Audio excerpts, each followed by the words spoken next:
Déjame comenzar, mi querido hermano y mi querido amigo, de la siguiente manera. En esta serie, mis hermanos, cómo afrontar lo que te está pasando, hemos aprendido, mis hermanos, que todos los seres humanos pasamos por 6 etapas cuando atravesamos las grandes crisis de la vida. ¿Recuerdan? Vean su pantalla, ahí están las 6 etapas. La primera etapa es la conmoción. Cuando algo terrible ocurre, lo primero que nos pasa es que estamos conmocionados. Luego viene la etapa del dolor. Salimos de la conmoción, pero entramos al dolor, ¿no? Recordamos y nos duele, volvemos a llorar, estamos en una etapa de la tristeza. Después viene la lucha, mis hermanos. Salimos del dolor, pero sigue la lucha. Y en la lucha nos estamos preguntando constantemente por qué pasó eso. Y luego otra vez, ¿por qué pasó? Y así, ¿verdad? Estamos continuamente luchando con estas preguntas en nuestra mente o en el corazón. Después viene la etapa de rendición, mis amados, ¿no? Luego viene la transformación y luego viene el servicio. Y como ustedes se han dado cuenta, mis queridos hermanos, en cada uno de estos sermones he estado atacando una de estas etapas. ¿Recuerdan? Ya vimos la conmoción, cómo salir de la conmoción. La semana pasada vimos el dolor, cómo salir del dolor. Y esta semana, mis amados, en el nombre del Señor, queremos ver la etapa de la lucha. Cómo salimos de esta etapa tremenda de la lucha, ¿no? Hermanos, cuando no le encontramos sentido a las cosas, ¿no?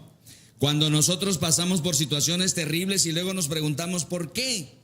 ¿Por qué pasa esto? ¿Por qué me pasa esto a mí? Y no le hallamos sentido. Por eso se titula así nuestro sermón, cuando la vida no tiene sentido. Ahora bien, escuche mi hermano, porque aquí es donde empezamos a aprender, ¿verdad?, de la preciosa palabra de Dios.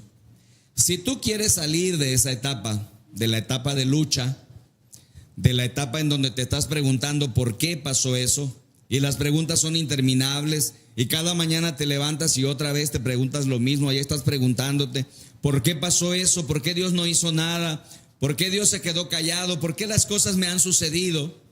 Déjame decirte que la primera cosa que necesitas hacer y que yo necesito hacer es entender, mis queridos hermanos, el punto número 1 ahí en tu guía, que la vida es una lucha.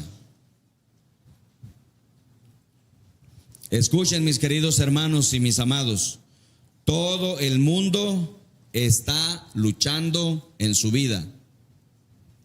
Hermanos, la vida es difícil.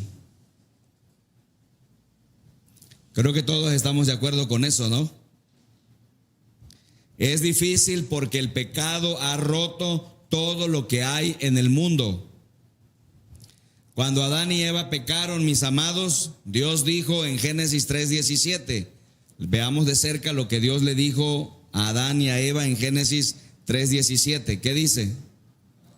Dado que hiciste caso, dice, a tu esposa y comiste del fruto del árbol del que te ordené que no comieras, miren la maldición, la tierra es maldita por tu culpa. Y miren lo terrible, toda tu vida lucharás para poder vivir en ella. Qué tremendo, ¿verdad? Hermanos, toda la vida tendremos que luchar. Nadie tiene que explicarte este versículo, ¿no es cierto? Porque todos conocemos este versículo por experiencia. La vida, mis amados, es una lucha. Y la vida es una lucha en 3 formas, de 3 maneras. Si lo quieres anotar, número 1, luchamos contra otras personas. En primer lugar, luchamos contra otras personas.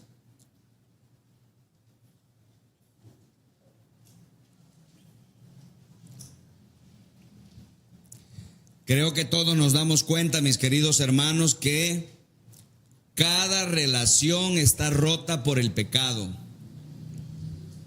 No existe, mis hermanos, lo siento, no soy un aguafiestas, no soy una persona negativa, normalmente soy una persona positiva, pero la verdad hay que decirla, no existe una relación perfecta. Cada relación, mis hermanos, está rota por el pecado. Y como nada funciona bien, pues tenemos competencia. Las personas están compitiendo unos a otros. El esposo está compitiendo con la esposa con el esposo, los hijos están compitiendo. Hay competencia todo el tiempo. Tenemos conflictos, mis amados, tenemos malentendidos. No sé si ya te diste cuenta, creo que ya, ¿verdad? Tú decepcionas a otras personas y otras personas te decepcionan a ti, ¿no es así? Escuchen, mis amados, uno de los grandes personajes en la Biblia fue Jacob. Hoy vamos a hablar un poco de este personaje, vamos a tomarlo como ejemplo y vamos a extraer de su vida algunas lecciones para nosotros. Jacob, mis hermanos, es un ejemplo de luchas en la vida. De hecho, ¿verdad? Toda la vida de Jacob fue una lucha. Ahí les puse 3 cosas abajo del punto 1. Por ejemplo, Jacob luchó con sus hermanos, con su hermano primero. Génesis 25, 22 y Oseas 12:3. Jacob luchó con su propio hermano. ¿Se acuerdan cómo se llamaba su hermano? Esaú, que quiere decir rojo.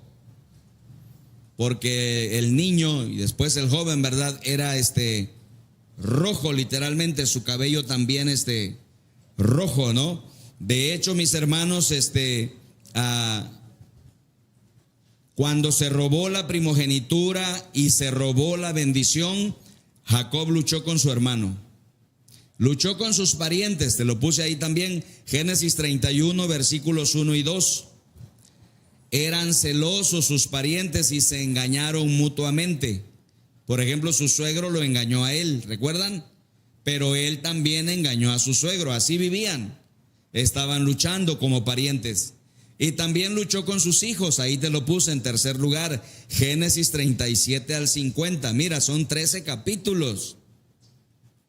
Es fascinante leer en Génesis esta historia de cómo Jacob luchó con sus hijos.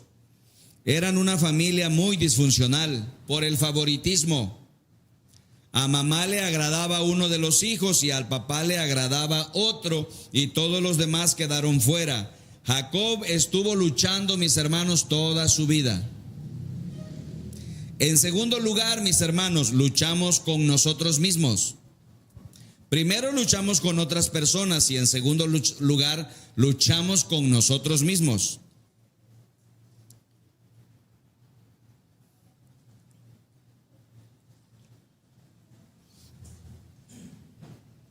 Escuchen, hermanos queridos, la batalla más grande en la vida no es contra otras personas.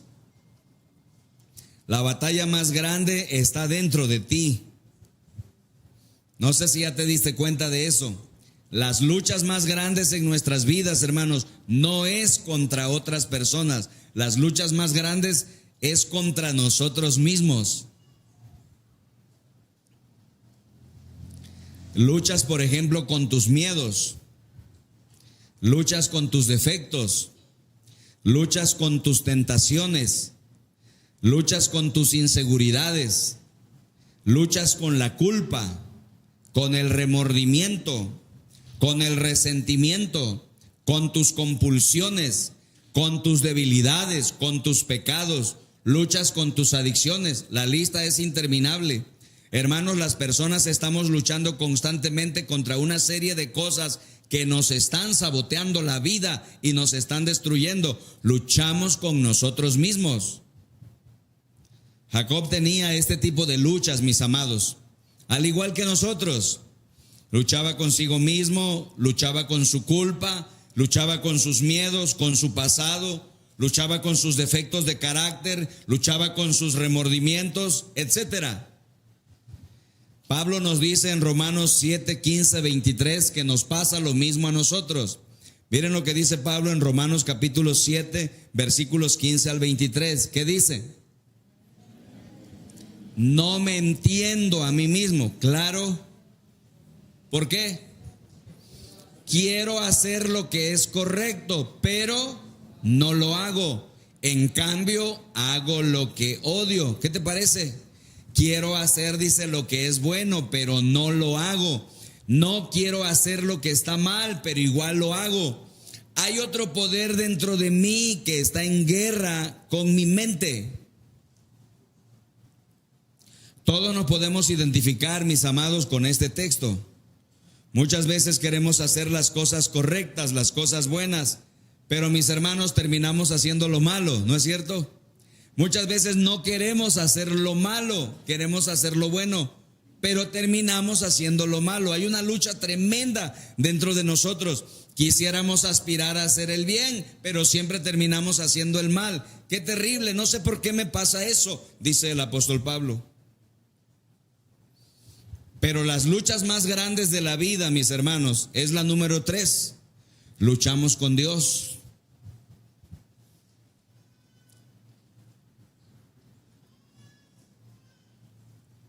Luchamos con Dios. Te des cuenta o no, mi querido, te des cuenta o no te des cuenta, luchamos con Dios todo el tiempo. De hecho, la mayoría de tus luchas con otras personas y la mayoría de tus luchas contigo mismo tienen sus raíces en tus luchas con Dios. Luchas con otras personas y luchas contigo mismo porque, no sé si te has dado cuenta, ojalá ya te des cuenta, haces eso porque en el fondo estás luchando con Dios. Ahora, ¿por qué luchamos con Dios? Ponga atención, esto es muy importante, muy interesante. Por 2 razones. Luchamos con Dios por 2 razones. Primero, dudamos de su sabiduría. Esa es la primera razón por la que luchamos con Dios. Dudamos de su sabiduría. Y en segundo lugar, por lo mismo, o sea, porque dudamos de su sabiduría, queremos tener el control nosotros. Escuchen, mis amados, cada vez que dudas de la sabiduría de Dios, entonces quieres ser tú mismo Dios, porque tú crees que sabes más que Dios. Y por eso cuando Dios te dice, no hagas eso, tú dices, creo que esto está bien. Dios dice que no lo haga, pero yo creo que Dios no está en lo correcto, yo creo que yo estoy en lo correcto. Y entonces vas y lo haces. Y descubres que estabas mal, que Dios tenía razón, pero no confías en su sabiduría. Durante el crecimiento de mis hijos, hermanos, nunca dudaron de mi amor. Ellos sabían que yo los amaba y que los amo extraordinariamente. Pero a menudo, mis hermanos, ellos dudaban de mi sabiduría, ¿no? Mis hijos decían, ¿verdad? Yo sé que mi papá me ama, pero creo que él no sabe lo que es correcto en este caso. Yo les decía, no hagan eso, hijos, y ellos razonaban y decían, creo que mi papá no está en lo correcto, en lo que opina, vamos a hacer lo que nosotros pensamos. Ellos dudaban de mi competencia, dudaban de mi sabiduría. Déjenme decirles, mis amados hermanos y amigos, que a muchos de nosotros nos pasa lo mismo con nuestro Padre Celestial.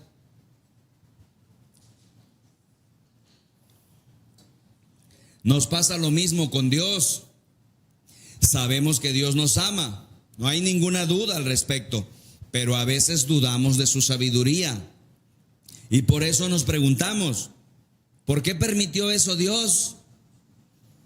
¿Por qué no hizo nada Dios? ¿Por qué sucedió esto en mi vida? ¿Por qué me pasó esto? ¿Dónde estaba Dios? Cuestionamos a Dios, mis hermanos, porque dudamos de su sabiduría. Creo que Dios no sabía lo que estaba haciendo. Jacob, mis hermanos, ilustra perfectamente las luchas con Dios. Miren cómo dice el profeta Oseas en el capítulo 12, versículo 3. ¿Cómo dice?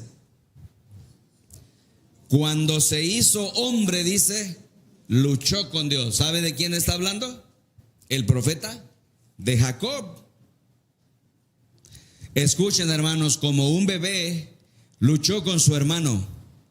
De hecho, la Biblia dice que cuando su madre, creo era Rebeca, estaba embarazada, los 2 gemelos luchaban en su vientre, en el útero. Pero ya como hombre, la lucha ya no fue con su hermano, sino que la lucha fue con Dios. En Génesis capítulo 32, mis hermanos, tenemos la lucha de Jacob. Es un pasaje tremendo, hermanos, es un pasaje formidable, rico de enseñanzas No podemos agotarlo ahora. Simplemente lo voy a poner de ejemplo y de ahí vamos a deducir algunas cosas. Miren lo que dice. Jacob tomó, dice, a sus 2 esposas, a sus 2 mujeres esclavas y a sus 11 hijos, y cruzó el río Jaboc, debe decir, no sé cómo dice ahí.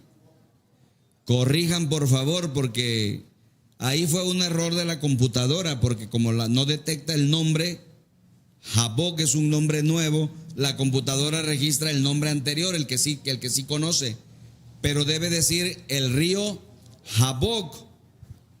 Con ellos, dice. Entonces Jacob se quedó solo, dice, en el campamento, y llegó un hombre, dice, y luchó con él hasta el amanecer. ¿Qué les parece? Llegó un hombre, dice. Ahora miren lo que sigue diciendo. Cuando el hombre vio que no ganaría el combate, tocó la cadera de Jacob y ¿qué dice? Dislocó. Luego el hombre le dijo: déjame ir, pues ya amanece. No te dejaré ir a menos que me bendigas, le dijo Jacob. ¿No? Entonces, mis amados hermanos, aquí tenemos el caso de Jacob, ¿no? Cómo él se enfrentó con Dios y luchó con Dios. Ahora, déjenme poner en contexto, mis hermanos, este pasaje para que le podamos entender un poquito más. Jacob engañó a su hermano Esaú. Creo que todos sabemos eso. Su hermano gemelo.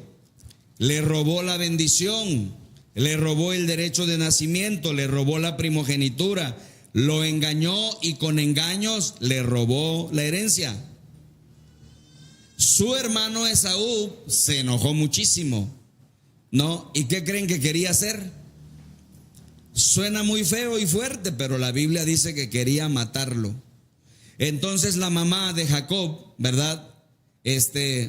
Le dijo a su hijo que lo que tenía que hacer era huir, ¿verdad? Y entonces Jacob huyó de ahí de su tierra y se fue a refugiar con los parientes de su madre. Allá, ¿verdad? Se casó con la hija de su tío, ¿verdad? Una hermosa doncella llamada Raquel, pero también se casó con la hermana mayor, Lea. De hecho, el suegro, ¿verdad? El padre de estas chicas, pues le hizo trampa, ¿verdad? A él y lo engañó también, ¿no? Ahora pasaron unos 20 años, hermanos, unas 2 décadas, y entonces Dios le dice a Jacob que regrese a su tierra, ¿no? Y entonces Jacob entra en una crisis, ¿no? Entra en una tremenda crisis de la vida, porque él piensa y dice: ¿cómo me pides que yo regrese? Mi hermano vive allá, mi hermano me quiere matar. Pero Dios le dice a Jacob que debe volver, y entonces él entra en una crisis tremenda. En el camino de regreso, Jacob y toda su familia, ahora él es ya muy grande, tiene sirvientes, mis amados, tiene ganado, tiene ovejas, es un hombre muy rico, ¿verdad? Él oye que su hermano Esaú viene a su encuentro con 400 hombres armados. Pues esta no es una feliz reunión familiar, ¿verdad? Tiene miedo a la muerte. Y sin embargo sabe que Dios le ha dicho que vaya a su casa, que regrese a su país natal. Y entonces Jacob le dice a Dios: pero ¿cómo voy a hacer eso? Mi hermano ha dicho que quiere matarme porque le he robado, ¿no? ¿Cómo voy a hacer eso? Así que cuando llega al río Jaboc, Jacob envía a su familia por delante y él se queda solo de este lado del río. Está separado de su familia, ¿no? Está solo en este momento. Y entonces Dios se presenta en el punto a través de la imagen de un hombre y tiene una lucha con Jacob. En el capítulo 32 de Génesis, esta historia, mis amados, nosotros podemos ver la lucha entre Jacob y Dios.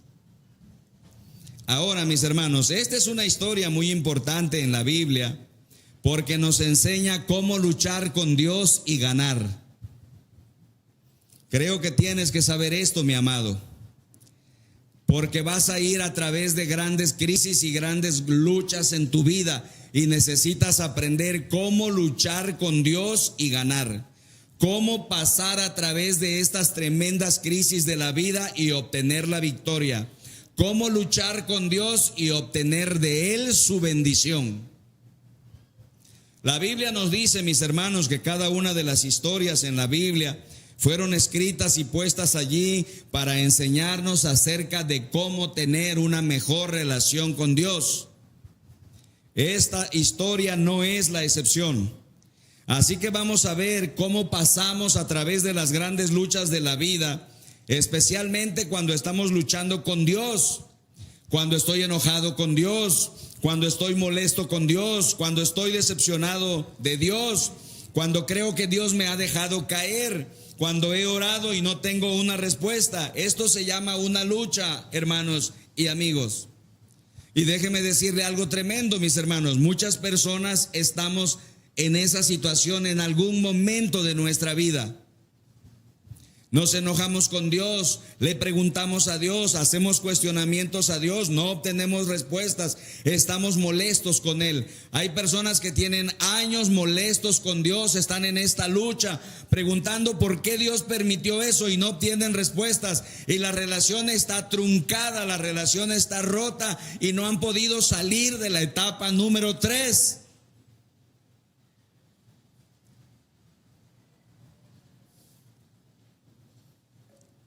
Así es que, mis queridos hermanos, todos en algún momento de nuestra vida pasamos por una situación así. Así es que vayamos al punto número 2, por favor, si ustedes son tan amables. Vean su guía, por favor, y vayamos al punto número 2. ¿Cómo luchar con Dios y obtener su bendición? ¿Cómo luchar con Dios y ganar? Necesitamos entender, mis amados hermanos, en este punto número 2, necesitamos entender que la única razón por la que puedes luchar con Dios es porque Dios te ama. Dios, hermanos, no es un Dios apático que pone al mundo en movimiento y ya no le importa, ¿no? Hay una corriente filosófica, ¿verdad? Que dice que Dios es como un relojero, ¿no? Entonces Dios creó el reloj, le dio cuerda y ya, ahí lo dejó. Entonces mucha gente tiene esa idea acerca de Dios. Dios es un Dios apático. Creó el mundo, lo echó a girar y se alejó. Déjame decirte, mis hermanos, que no es así. Dios se preocupa profundamente por lo que sientes y te ama y se preocupa por ti. Dios no es indiferente. Puedes luchar con Dios porque Dios te ama. Eso es muy importante. Mira cómo lo dice Primera de Pedro 5:7. Primera de Pedro 5:7, ahí en tu guía. ¿Qué dice? Depositen, dice, en Él toda ansiedad, porque Él cuida de ustedes. Si tienen una pluma, encierren en un óvalo la palabra cuida, el verbo cuidar. Depositen todas sus preocupaciones en Él, porque Él cuida de ustedes. Dios, hermanos, es un Dios cariñoso. Si Dios no se preocupara por ti, tú no podrías luchar con Él. No podrías discutir con Él. El hecho de que Dios permita que discutas con Él, que luches con Él, es porque Dios se preocupa por ti, porque Dios te ama. La semana pasada, mis hermanos, les mencioné a ustedes que la Biblia habla sobre una clase de oración llamada lamento. ¿Se acuerdan? La mayoría de la gente no sabe cómo lamentarse. Un lamento es una queja apasionada a Dios. ¿Recuerdan? Pusimos la definición en la guía. Dios no quiere que solo le alabemos. Dios quiere que aprendamos a hacer la oración de lamento con Él. Dios no quiere que solo confesemos, mis hermanos, sino que Él quiere que aprendamos a hacer la oración de lamento. Ahora bien, si nosotros estudiamos, mis amados, todos los salmos de lamento y los pasajes en donde los grandes personajes bíblicos se quejaron con Dios, descubrimos un patrón. Descubrimos, hermanos, que siempre los grandes personajes bíblicos, cuando hablaron con Dios, cuando se quejaron con Él, cuando lucharon con Él, como Jacob, y así como Jacob, otros personajes, escuchen, mis amados, ellos siguieron todos un mismo patrón bíblico. Creo que sería interesante que lo supiéramos. Te lo pongo ahí. Mira cómo dice tu guía. El patrón bíblico de lamento tiene 4 pasos. ¿Cuáles son los 4 pasos? El primer paso es quejarse. El segundo paso es apelar. El tercer paso es recordar. Y el cuarto es expresar.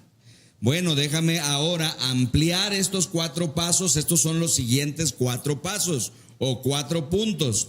Paso número 1, vamos a ver estos pasos de manera más amplia. Paso número 1, le digo a Dios lo que pienso que es injusto o doloroso. Eso es quejarse.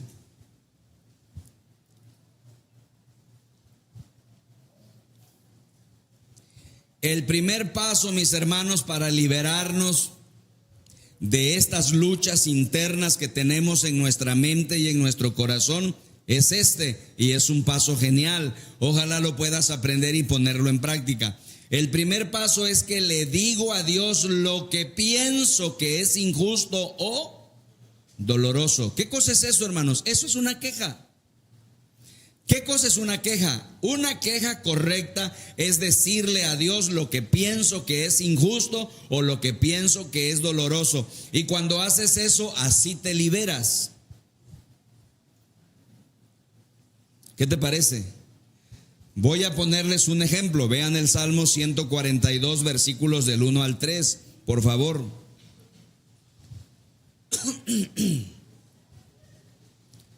Miren cómo dice. Clamo al Señor, dice, con fuerte voz le pido misericordia. En su presencia expongo mi queja. Encierra por favor en un óvalo la frase, expongo mi queja. Ahí está. ¿Has orado así alguna vez o no te atreves a orar así? Como no te atreves a orar de esta manera, pues sigues atrapado en tu lucha, en las preguntas eternas que nunca obtienen respuesta. ¿Por qué Dios permitió esto? ¿Por qué lo permitiste, Señor? No, tenemos que venir ante Él y exponer nuestra queja. Mira lo que dice la palabra de Dios. Luego sigue diciendo, mira, dice, en su presencia doy a conocer, ¿qué dice? Mi angustia. Subraya por favor la frase, mi angustia. Cuando me encuentro totalmente, subraya, deprimido. Mira la situación en la que se encuentra el salmista, pero no lo esconde.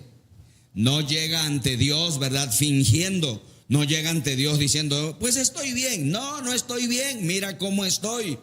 Empieza a quejarse. Mis hermanos, para salir de la etapa de la lucha y liberarnos de estas cuestiones que angustian nuestro corazón, necesitamos decirle a Dios lo que pienso que es injusto o doloroso. Eso es lo que se llama una queja.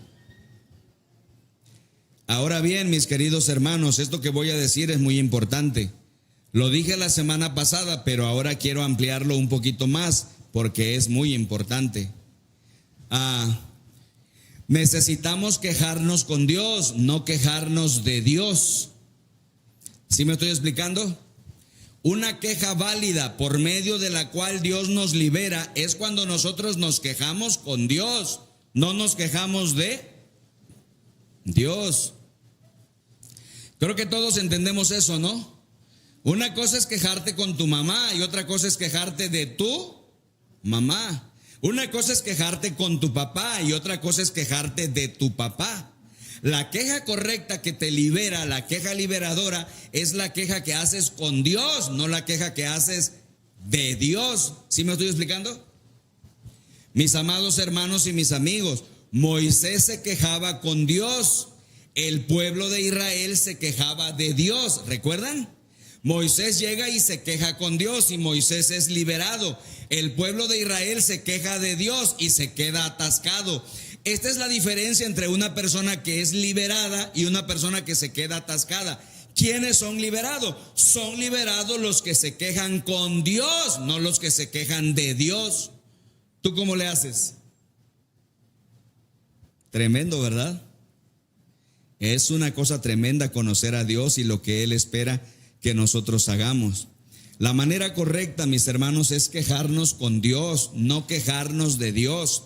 Porque la queja con Dios es una queja de fe. La queja con Dios, mis hermanos, es una queja de fe. La Biblia dice que sin fe es imposible agradar a Dios. La queja con Dios es una queja de fe. La queja de Dios es rebeldía, es falta de respeto a Dios. Eso es muy importante si quieres aprender a liberar tu corazón. Número 2, mis queridos hermanos, si lo quieres anotar, apelo a la naturaleza de Dios. Esa es la segunda.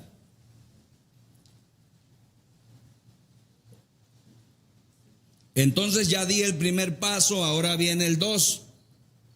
Apelo a la naturaleza de Dios. Escuchen, mis hermanos, quiero explicarles esto porque es muy hermoso y muy importante saberlo. Cuando nosotros leemos todos los salmos de lamento y todos los pasajes de la Biblia en donde personajes bíblicos se lamentan ante Dios, escuchen, vamos a darnos cuenta de lo siguiente. Casi todos esos salmos o casi todos esos pasajes de la Biblia en donde el que ora, el que se queja, ¿verdad? Primero expone su queja ante Dios. Casi todos estos pasajes terminan al final apelando a la naturaleza de Dios, a que Dios es bueno, a que Dios es misericordioso, a que Dios es justo. Así es como se hace una oración de lamento liberadora. ¿Qué te parece?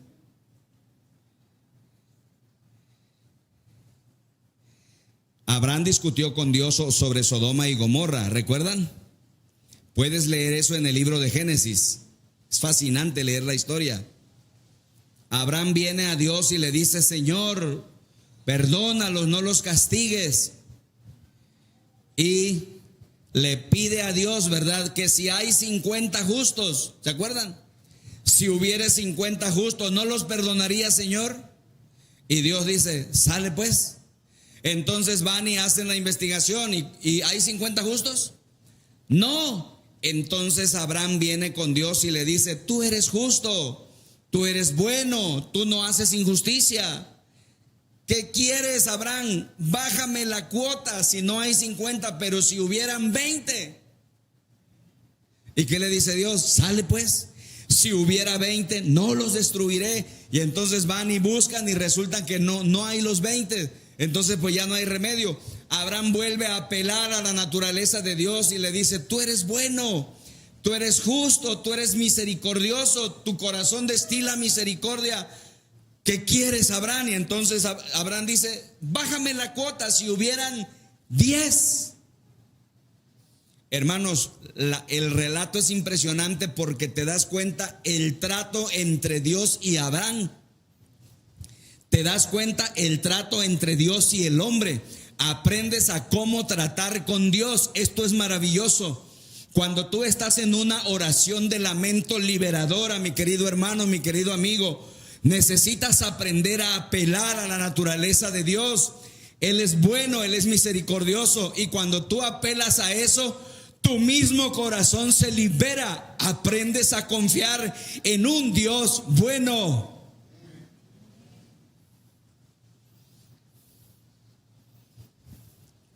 Esto es lo que está pasando en segundo libro de las Crónicas, capítulo 20, versículos 6 al 12. Mira lo que dice. Acá, mis hermanos, el rey Josafat está en una situación terrible. Déjame ponerte en contexto antes de leer. El pueblo de Israel está rodeado por un ejército extranjero que es 3 veces superior a él.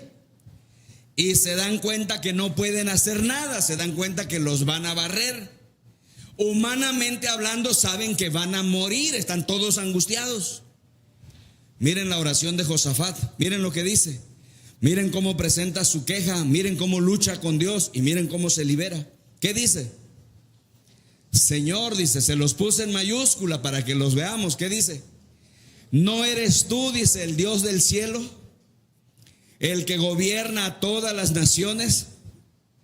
Es tal tu fuerza, dice, y tu poder que no hay quien pueda resistirte. Otra vez en mayúscula, ¿qué dice? No fuiste tú, Dios nuestro, quien le dio para siempre esta tierra a los descendientes de tu amigo Abraham. Y mira cómo nos pagan ahora, viniendo a arrojarnos de la tierra que tú nos diste como herencia. Dios nuestro, ¿acaso no vas a dictar sentencia contra ellos? ¿Alguna vez has hecho esta oración? ¿Te has atrevido alguna vez a orar así? No, pastor, nunca me he atrevido a hacerla. Por eso es que no has sido liberado de estas angustias que atrapan tu corazón y que te hacen dudar de un Dios bueno y poderoso. Hermanos, apelemos a la naturaleza buena de Dios. Lo que muchos de estos hombres están haciendo en sus oraciones de lamento y que tú debes aprender a hacer, lo que estos hombres están haciendo, mis amados, es lo siguiente: es que le están diciendo a Dios: nada funciona bien en mi nación, o nada funciona bien en mi familia, Señor. Mis hijos se la viven peleando unos a otros. Cuando estás haciendo eso, ¿qué estás haciendo? Te estás quejando. En mi matrimonio la cosa no funciona, Señor. Yo digo una cosa y ella dice otra. Le estás presentando una queja a Dios. Es lo que estos hombres hacen. Nada funciona bien en mi trabajo, las cosas no salen. Pero cuando leo la Biblia, Dios, me entero que eres bueno, que eres amoroso, que eres poderoso. Así que ayúdame con esto, por favor. Ayúdame. Lo que me está pasando no suena como algo que tú aprobarías. Lo que me está sucediendo, Señor, no es algo que te guste. Yo sé que no. Así que por favor, ayúdame. Apelas a la bondad infinita de Dios en tu oración. Y déjame decirte que cuando lo haces, entonces tu corazón y tu mente son liberados.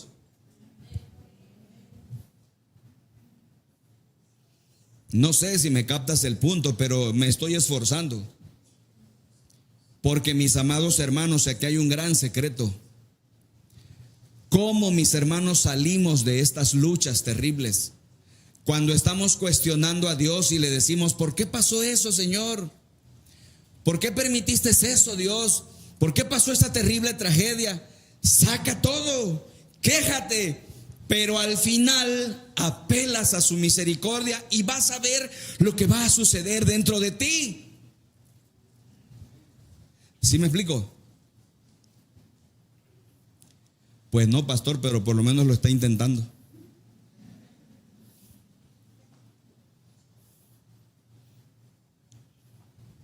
¿Alguna vez has orado así?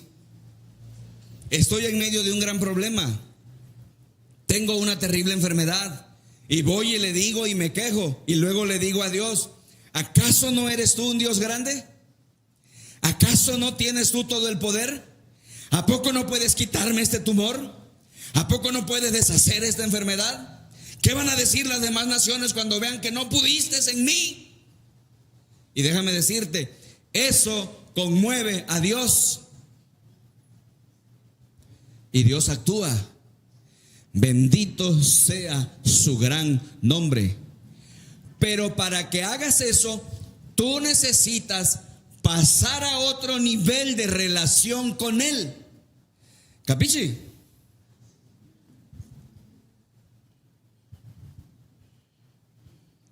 Apelas a la naturaleza de Dios. El paso número 1 es que digo mi queja. Le digo lo que pienso que es injusto o doloroso. Y luego apelo a la naturaleza de Dios. ¿Cuánto hemos hecho eso?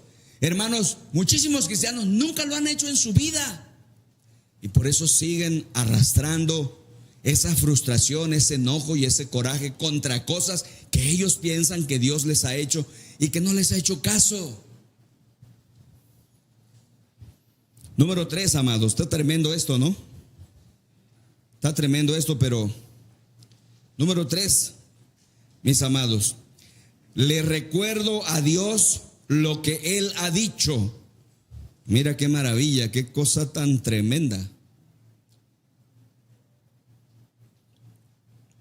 ¿Cuál es el tercer paso que doy? Le recuerdo a Dios lo que Él ha dicho. tú necesitas aprender esto, escríbelo bien, pero más que escribirlo bien, grábalo en tu corazón porque lo vas a necesitar. Escuchen, hermanos, les recuerdo sus promesas. Te voy a dar una revelación aquí que ojalá guardes en tu corazón. A Dios le encanta absolutamente que le recuerdes sus promesas. Por eso lo hago constantemente. Por ejemplo, mis hermanos, le digo a Dios constantemente: tú dijiste que si nosotros éramos fieles y confiábamos en ti, abrirías las ventanas de los cielos y derramarías sobre nosotros bendición hasta que sobreabunde. Tú dijiste eso, tú lo prometiste, es tu promesa. Ahora cúmplenos, Padre.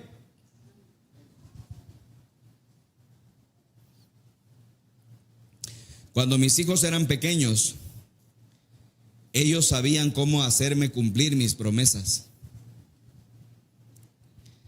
Mis niños me decían cuando eran chiquitos: papá, ¿nos llevas al cine? Y yo decía: claro que sí, hijos, porque siempre digo que sí a todo. Pero la verdad, hermanos, luego lo olvidaba y no lo hacía. ¿Y qué creen que hacían mis hijos pequeños? Mandy venía pequeño, chiquito mi hijo, con su carita se paraba frente a mí y me decía: lo prometiste, papá. Y cuando mi hijo hacía eso, no, pues ya no podía hacer otra cosa que sí, vámonos. A veces Mandy hablaba con Jess y mandaba a Jess por delante, que era más chiquito, y se ponía Jessito con su carita: lo prometiste, papá. Pero cuando nació Sabdi, ahí sí, sus dos hermanos la entrenaban y venía mi niña, mi princesa, se paraba frente a mí y decía: lo prometiste, papá. Y yo terminaba, hermanos, llevándolos al cine. Te voy a decir algo.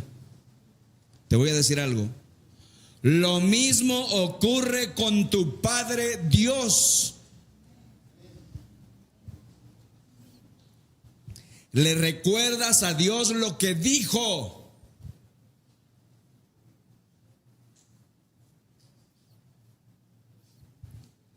Tú le dices a Dios: tú dijiste,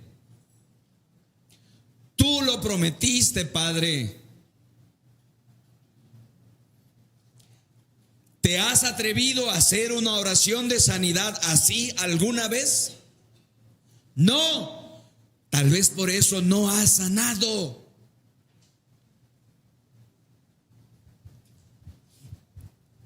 Varias veces en el libro del profeta Jeremías, el profeta le dice a Dios: tú prometiste hacer esto, y prometiste hacer esto otro, y prometiste hacer eso, y si no lo haces vas a quedar mal. Si tú no haces lo que dijiste, ¿qué van a decir los pueblos de ti? Y el relato bíblico registra que entonces Dios oyó la oración y actuó con su mano poderosa.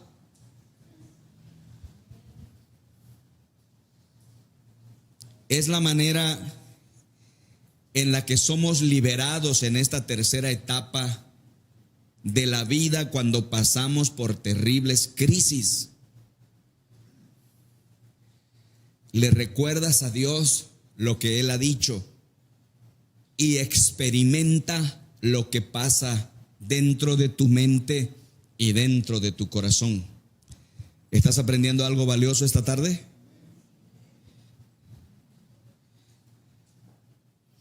Esto es exactamente lo que hizo Jacob, amados. Por eso es aleccionadora la Biblia. Mira, Génesis 32, versículos 9 al 12. Eso fue lo que hizo Jacob. ¿Cómo es posible que Jacob lo sepa y nosotros no, amados? No. Nosotros tenemos que estar más adelantados que Jacob. No me digan que no. Miren cómo ora. Dice: entonces Jacob, ¿qué dice? Oró. Mire la manera de hablar, es conmovedora. A mí me conmueve, no sé a ti. Oh Dios, dice, de mi abuelo Abraham. ¿Y Dios de qué? De mi padre Isaac. Es listo el tipo, ¿no? ¿No se conmoverá el corazón de Dios cuando le mencione a Abraham?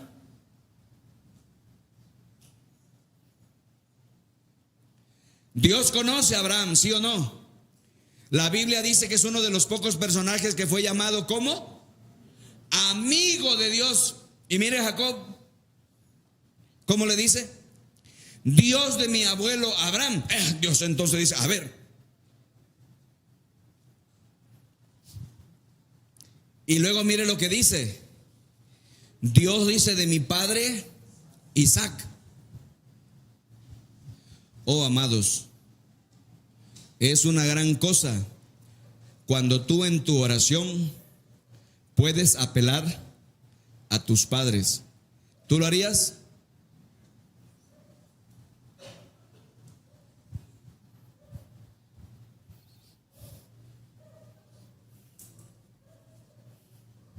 Mi papá se llamaba Armando y mi mamá se llamaba Fulvia. Mi mamá era creyente. Mi papá también al final de sus años se entregó a Cristo y se bautizó, se hizo miembro de la iglesia. Pero hermanos, ¿podría yo decir en algún momento de mi vida, como dijo Jacob, Dios de mi abuelo o Dios de mi papá, Dios de mi mamá, podría apelar a sus nombres? Cuando tú ya no estés en esta tierra, tus hijos podrán orar a Dios y apelar a tu nombre, porque Dios a ti sí te conoció profundamente. Podrán mis hijos decir, Dios de mi papá Armando, Dios de mi mamá Mireya. ¿Te das cuenta? Mire, es fascinante la palabra de Dios. ¿Qué dice? Oh Señor, dice, lo puse en mayúscula, hermanos. Muy listo Jacob. ¿Qué va a hacer Dios ante esto? Mire lo que dice Jacob. ¿Qué dice? Tú me dijiste, regresa a tu tierra y a tus parientes. Es como diciéndole verdad a Dios. Tú me dijiste que hiciera esto y ahora que estoy atorado frente a mi hermano que viene con 400 hombres y me quiere matar. Yo no sé cómo le vas a hacer. Tú me pusiste acá y tú me dijiste que viniera. ¿Le recuerdas a Dios lo que Él ha dicho? Pero hermanos, voy a decir esto con mucha tristeza de mi corazón. Habemos muchos de nosotros, ojalá ustedes no, que no le podemos recordar nada a Dios porque no nos acordamos de nada de lo que Él ha dicho. Si tú tuvieras que decirle a Dios, tú dijiste, ¿qué le recordarías que dijo? ¿Quién sabe, paz? Porque no sé nada de lo que Él ha dicho. ¿Te das cuenta? Miren qué sigue diciendo, amados. Miren, en mayúscula lo puse, ¿cómo dice? Y me prometiste, te trataré con bondad. Jacob le recuerda a Dios lo que Dios le dijo. No soy digno de todo el amor, Jacob reconoce. Oh Señor, dice, te ruego que me rescates de la mano de mi hermano Esaú. Tengo miedo de que, ¿cómo dice? Para atacarme a mí. Pero tú me prometiste, ciertamente te trataré con bondad. Yo no sé, hermanos, pero estoy conmovido del nivel de relación entre Jacob y Dios, que a pesar de no vivir él en el tiempo del Nuevo Testamento como nosotros, él como que tiene un nivel de relación más profunda que el que nosotros tenemos. Que Dios nos ayude esta tarde a subir de nivel en nuestra relación con Él.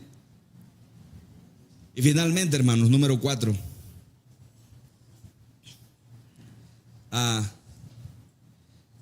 Expreso mi plena confianza en Dios.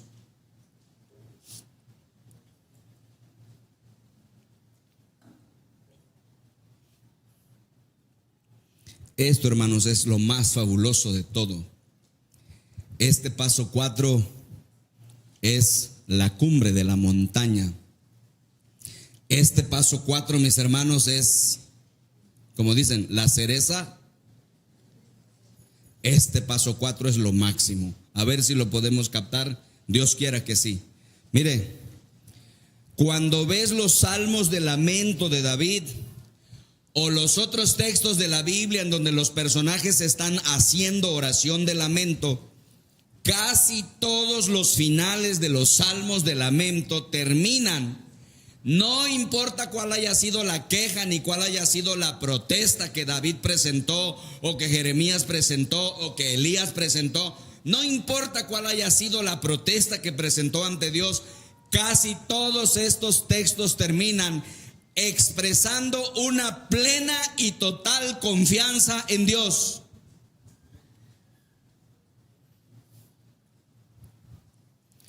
Es algo así como esto, hermanos. Padre, no me gusta esto que estoy pasando. Padre, no me gusta el resultado de esto que sucedió. Padre, no entiendo por qué pasaron estas cosas. Padre, no entiendo por qué pasó esta situación tan terrible. Pero a pesar de que no entiendo, quiero decirte que tengo plena confianza en ti. ¿Qué hubo? Cuando oras así, entonces tu corazón se libera y dejas de dudar y dejas de preguntar. Y ya no andas preguntando nada porque tu corazón confía completamente ¿en quién?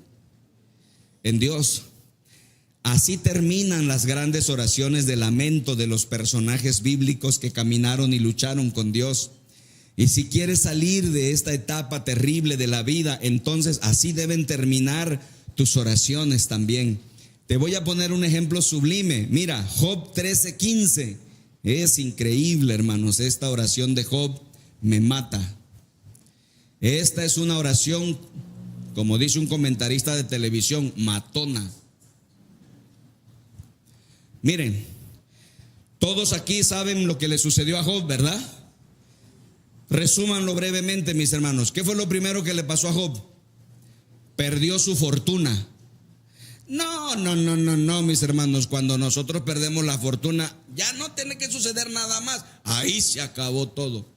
Le das la espalda a Dios, te enojas con Dios, te vas y no, hombre, nunca jamás te vuelves a contentar con Dios.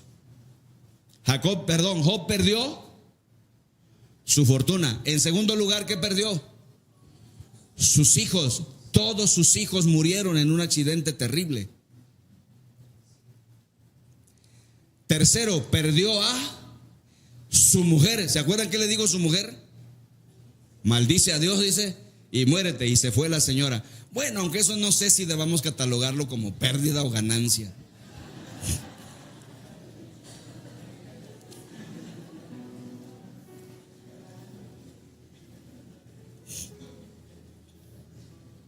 Y número 4, amados, era para que despertaran, ustedes saben, porque amo a todas mis hermanas queridas entrañablemente. Número 4, ¿qué fue lo último que perdió Job? Su salud, porque dice la palabra bendita pues de Dios que se rascaba con un tiesto. Un tiesto es un pedazo de piedra poroso como tepalcate, se rascaba, hermano. Ahí está Job, hermanos. Job tenía todas las características para desechar a Dios, para terminar con Dios, para no volver a tratar con Él. Y miren en su situación, miren su oración, miren lo que dice. ¿Qué dice Job en 13:15?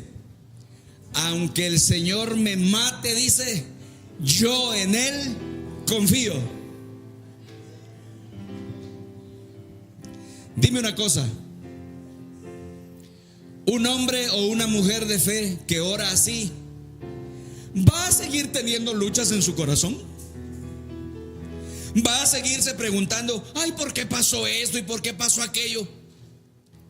Aunque Él me matare, yo en Él confío. Escucha, mi querido hermano, lo que Job está diciendo es: mi cerebro no es lo suficientemente grande para entender lo que está pasando. Padre, Sí te he preguntado por qué pasó esto, pero me doy cuenta que mi cerebro no es capaz de entender lo que está pasando. No entiendo por qué pasó eso. Es más, si me lo explicaras probablemente no entendería. Pero te quiero decir una cosa, Padre: aunque me matares, yo en ti confiaré. Y cuando dices eso, o eres capaz de decir eso, ¿qué puede contra ti?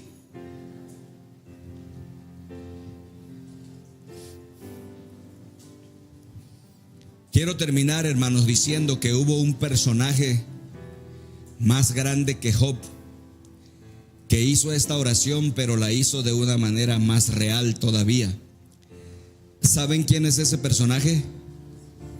Jesucristo nuestro Señor. Présteme su atención, porque tal vez aquí nuestra mente ya no puede captar. Job hizo esta oración y les quiero preguntar una cosa: ¿lo mató Dios? No. Pasó por situaciones tremendas, pero luego lo levantó Dios, ¿sí o no?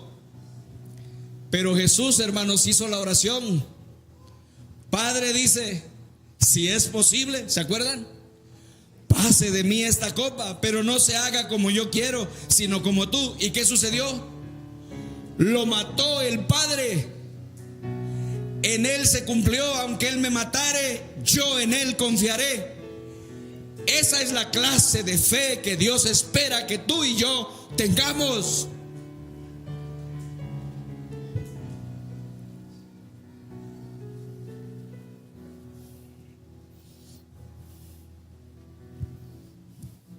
¿Te das cuenta? Jesús,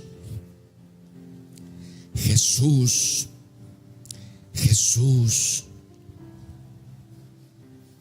tú eres el campeón.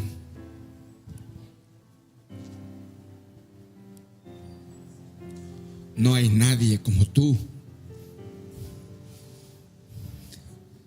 ¿Qué vas a hacer esta tarde? Creo que lo único que puedo hacer es pedirle a Dios que Él me ayude para desarrollar y tener esta clase de fe. ¿Cómo dice el punto 4? Expreso mi plena confianza en Dios. Pero dime una cosa: ¿qué entiendes por la palabra plena? Total. Hermanos, a mí me han pasado cosas terribles y he orado esta oración de Job y le he dicho a Dios: Señor, si tú me matares, yo en ti confiaré. ¿Se acuerdan los días terribles de la pandemia? Reuní a los líderes de la iglesia y les dije: les voy a hablar con amor y con cariño, porque les consta que los quiero. No me voy a enojar. Si ustedes deciden ir a sus casas y no venir a la iglesia porque tienen temor de la pandemia, y ya ven que hasta sacaron un texto ahí de Proverbios, ¿no? De Isaías, de que enciérrate por unos días. Entonces todos nos encerramos. Yo le dije: adelante, yo voy a venir solo con mi guitarrita, porque ustedes no están para saberlo ni yo para contarles, pero tenemos un excelente grupo de alabanza. Pero si no hubiera grupo de alabanza, el pastor le rasca lo básico a la guitarra. Yo voy a venir con mi guitarrita y atenderé a los que quieran venir y les predicaré a los que quieran venir. Y quiero decirles sin presunción, hermanos, jamás tuve miedo a la muerte en la pandemia, jamás. Yo le dije al Señor: si tú me matas en la pandemia, yo en ti confiaré.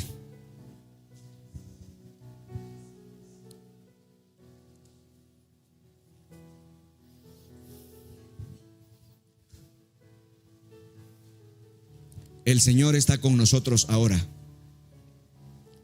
Él está viendo tu corazón. Él ve tu corazón. Él ve tu mente. Ve tu corazón. Y el Señor dice: ¿qué hubo? ¿Qué hubo, hijo, hija? Hijito, ¿qué hubo? ¿Qué vas a hacer?